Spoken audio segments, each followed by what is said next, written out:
Bismillahirrahmanirrahim. Assalamualaikum warahmatullahi wabarakatuh. Kami dari kelompok 3. Pada kesempatan kali ini kami akan mempresentasikan terkait tentang titrasi asam basa dengan mata kuliah Kimia Farmasi Analisis Kuantitatif dengan dosen Prof. Apoteker Ayu Salihat, SPAM MSI. Saya di sini sebagai moderator dan rekan-rekan saya yang pertama Agnanisa Magdira, Alfi Yusri Inayah, Angguntira Nur Widiasti, Ariel Muhammad Yusuf, Mokorobin Ahmad Alin, dan yang terakhir Tiara Gustasari. Titrasi asam basa merupakan titrasi yang menggunakan asam maupun basa sebagai titer ataupun titrat. Kadar larutan asam ditentukan dengan menggunakan larutan basa atau sebaliknya. Kemudian, titran ditambahkan titer tetes demi tetes sampai mencapai keadaan ekuivalen yang artinya secara stoikiometri titran dan titer tetap habis bereaksi. Dalam hal ini juga biasanya ditandai dengan berubahnya warna indikator.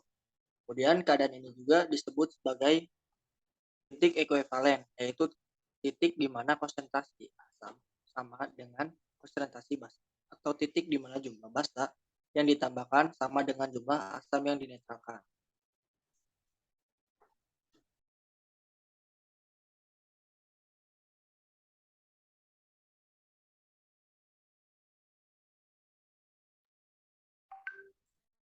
Selanjutnya, natrium bikarbonat NaHCO3.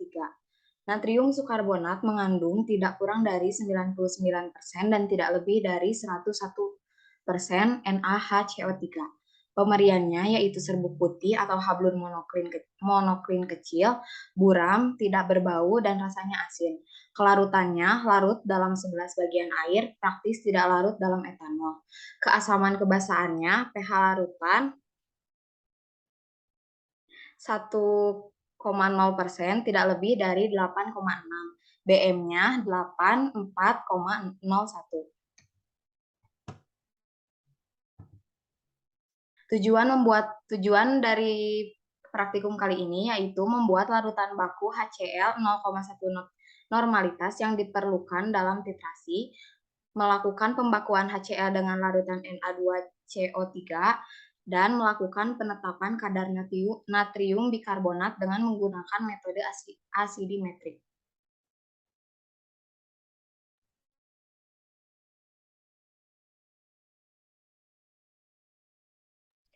Selanjutnya ada prinsip. Asidimetri merupakan titrasi menggunakan larutan standar asam yang digunakan untuk menentukan basa. Dalam praktikum kali ini digunakan larutan baku sekunder HCl untuk melakukan pengujian terhadap natrium bikarbonat pada soda kue. Pengujian kali ini menggunakan indikator metiloren atau metal jingga. Metiloren bekerja pada trayek pH 3,1 sampai 4,4. Titik akhir titrasi ditandai dengan perubahan warna larutan dari jingga menjadi merah muda tetap.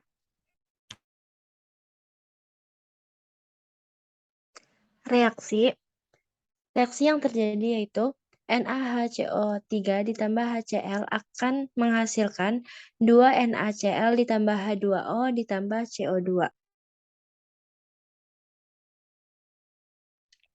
Selanjutnya, alat dan bahan. Alat yang digunakan: buret, labu Erlenmeyer, gelas ukur, gelas kimia, statif dan klem, penjepit, kaca arloji, pipet tetes, patel, pipet volume, neraca analitis, labu ukur, bunsen, kaki 3, kasa asbes.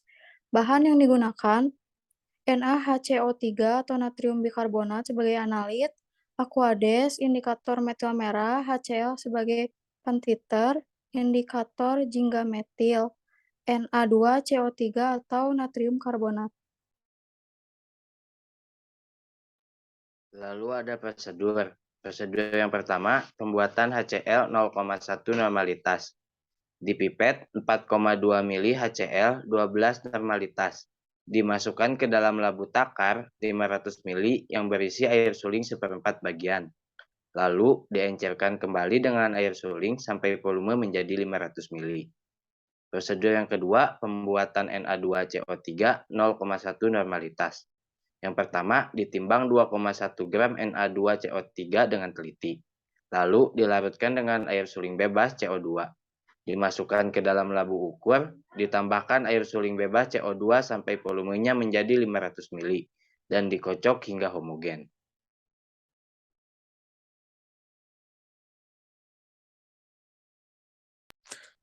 Yang ketiga, standarisasi HCl dengan Na2CO3 0,1 N.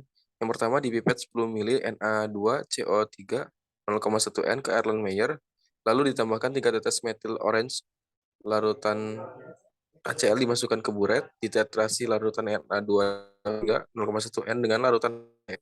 Diamati perubahan warna dari jingga warna merah muda tetap. Yang keempat, penetapan kadar NaHCO3.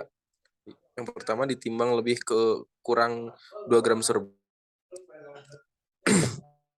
Larutkan dalam 100 ml air, tambahkan 2 tetes merah metil, ditetrasi larutan dengan HCl 1N sampai warna merah muda. Dipanaskan larutan hingga mendidih, dinginkan dan lanjutkan titrasi hingga warna merah muda tidak hilang lagi setelah pendidihan. Lalu dihitung kadar NaHCO3-nya. Perhitungan. Yang pertama, perhitungan standarisasi HCl dengan Na2CO3 0,1 normalitas. Kadar HCl dengan rumus F1 dikali N1 sama dengan F2 dikali N2. Yang kedua, penentuan kadar NaHCO3 dengan rumus F rata-rata HCl dikali kadar HCl sama dengan V sampel dikali NaHCO3. Yang ketiga, perhitungan penetapan persen kadar NaHCO3 dengan rumus NaHCO3 sama dengan gram per BE dikali 1000 per volume. Kadar persen sama dengan M NaHCO3 per M sampel.